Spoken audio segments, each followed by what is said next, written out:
يا راغبا في كل علم نافع. ينمو العلم ويتقدم بتقنياته ومجالاته، ومعه نطور أدواتنا في تقديم العلم الشرعي. أكاديمية زاد أكاديمية ينبوعها صاف ليروي غلة الظمآن.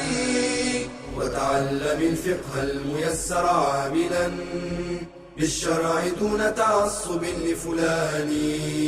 بشرى لنا زاد أكاديمية للعلم كالأزهار في البستان.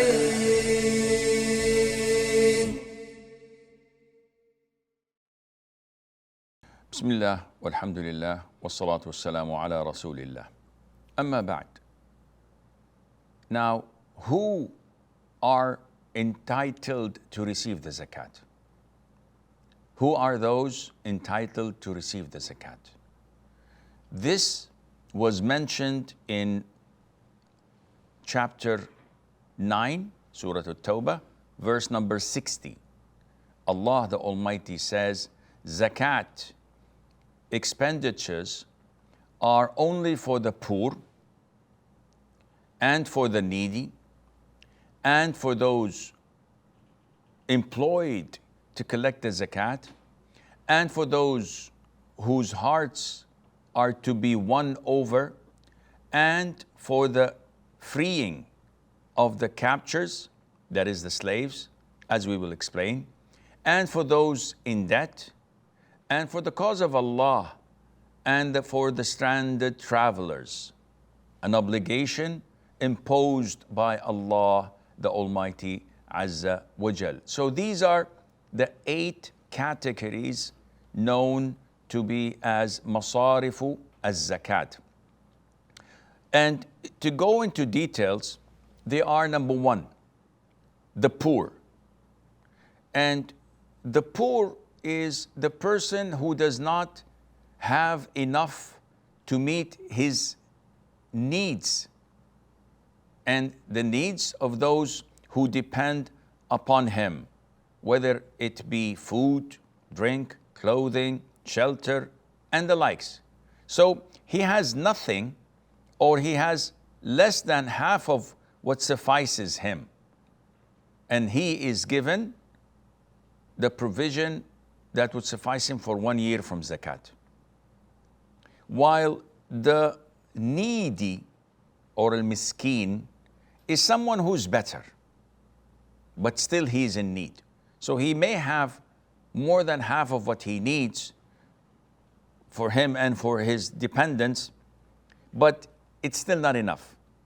So how can we evaluate between the poor and the needy? Al-faqir and al-miskeen.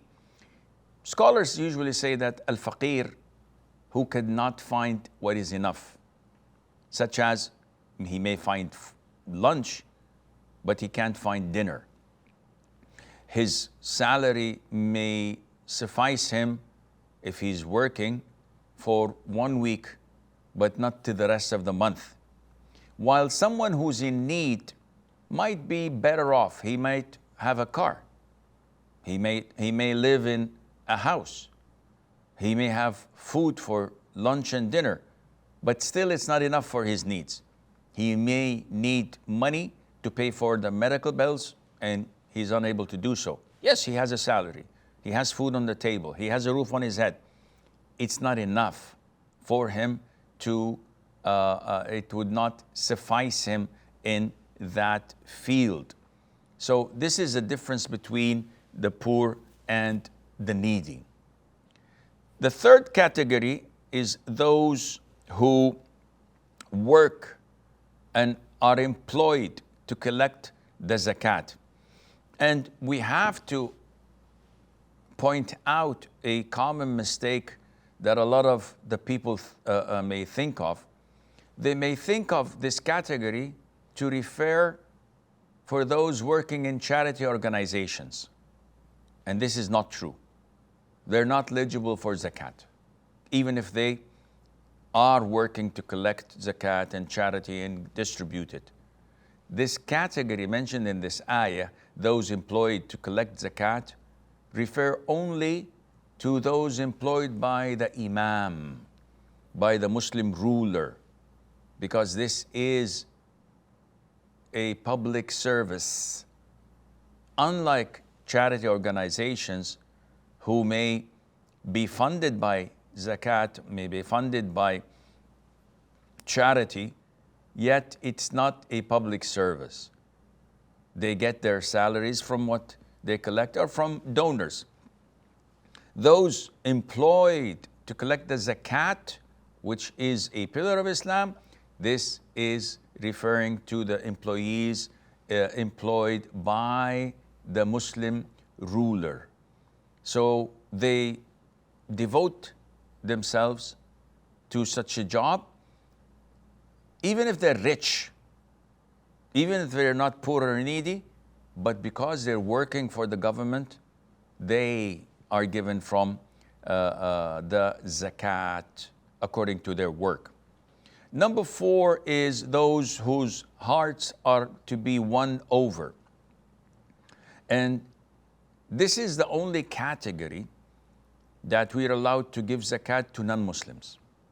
So if we have people who are disbelievers, but they might be influencers that are influencing their followers, tribe leaders, whose hearts are inclined, they have a genuine feeling to Islam, and we think that if we give them some money, that they would be encouraged to enter Islam, which would include those who are behind them, or at least if we give them from the zakat, their parents, their loved ones, that would help. Or in cases where an individual is harming Islam and the Muslims, and we give him from the zakat to protect Islam and the Muslims from attacking us, or we give it to someone who accepted Islam, but he's on the brink because all of his family left him and he's in depression or the like, so we give him something to strengthen his iman. This becomes acceptable, insha'Allah azza wa jal, and this is one of the ways we can spend zakat in. The 5th category is for freeing the captive. Now this, in the Quran, it's called وَفِي الرِّقَابِ. And in expiations, the first thing that comes is to free a slave. تحرير رقبة, عتق رقبة. And this is what people think of, that this is what freeing a slave would mean. So if there are slaves, we could free them from zakat, because Islam highlights and endorses and encourages freeing of slaves. Anything you do, expiation, free a slave, which shows you that Islam is not a religion that promotes slavery. Slavery is there due to a legitimate reason and to solve a big problem. But to free the slaves is encouraged in Islam. However, this category of freeing captives could also refer to those prisoners of war that were captured and captivated by the enemies of Islam. So if there's a war between Muslims and the non-Muslims, and they have Muslim prisoners, then it is permissible for us to pay from the zakat money to free them and to get them out as well. And the 6th category is known as those who are in debt. Someone who has a huge debt, and this debt was incurred due to halal purposes. For example, someone who was in a business and the business failed and he went bankrupt, and the debtors are all at his case. They want their money back. In this case, as long as the reason was halal and for legitimate reason, and it was not for extravagance or for things that are worldly, then there is no problem in that. And why do I say this? Let's assume that I got myself into debt to buy a fancy, luxurious car, which I don't need. And then I knock on people's doors and say, listen, I have installments to pay and debt, it's too much, help me. No, this is not legitimate. Sell your car. Why do you buy a $100,000 or $200,000 worth of a car? And then you say, I'm indebted? No, we're talking about someone who's totally broke, had to borrow to pay the rent, had to borrow to pay the medical bills that are so much, and he wouldn't be able to pay them off. This kind of a person is a person who's entitled to be in debt and to be given from the zakat money. The seventh category is that for those or for the cause of Allah, fi sabilillah. And the word fi sabilillah is so generic that some scholars open the door for any type of charity. So building masjids, it's fi sabilillah, it's for the cause of Allah. Building this, building that, digging a water well, this is not true. Fi sabilillah refers to those who are fighting in the cause of Allah Azza wa Jal, to defend Islam and to defend the Muslims. These are fi sabilillah, and these are to be given from zakat money, whether they're rich or poor. It doesn't matter, because they've devoted themselves for this noble cause. Some scholars included in this category those students of knowledge, seekers of Islamic knowledge, to be specific, and those who call to Islam. Someone who devoted himself to go to places and preach Islam and teach Muslims and new Muslims how to become real Muslims. Someone who devoted his entire life or most of his time for this noble cause. So scholars said that this is for the cause of Allah. Why? Why was fighting in the cause of Allah initiated in the first place? Jihad. Why? To spread the message of Islam and to prevent those blocking it from reaching the people from what they're doing. This is the purpose of jihad, to spread the message of Islam. So whether you do this with the sword or you do it with the pen, it has the same impact, and therefore it can be given also to the people who are doing it by preaching and teaching. And the eighth category is the one who's stranded. A traveler who was stranded is known in Arabic as Ibn Sabil. And this refers to a traveler who is cut off. Someone who traveled to another city, happened to lose his documents, his wealth, his money, and this happens a lot in Mecca, for example. People coming for Umrah, for Hajj, and everything is lost. Nowadays, it's easier to get access to funds, even if you're rich. When you're rich, by phone calls, by credit cards, by ATMs and the likes, you can get a substitute to whatever was stolen or lost, but sometimes it's not possible. So even if the individual who's stranded is actually rich and he has a lot of money back home, but at the moment he's stranded, he has no ability to reach his funds, in this case, such a person can be given zakat without any problem. Now, there are a number of points to be pointed out. Among them, do we have to incubate the 8 categories that we've just mentioned when I give zakat? So if I have $1,000, I have to give 100 here, 100 here, so that I would give all the 8 categories? The answer is no. I can give it to all.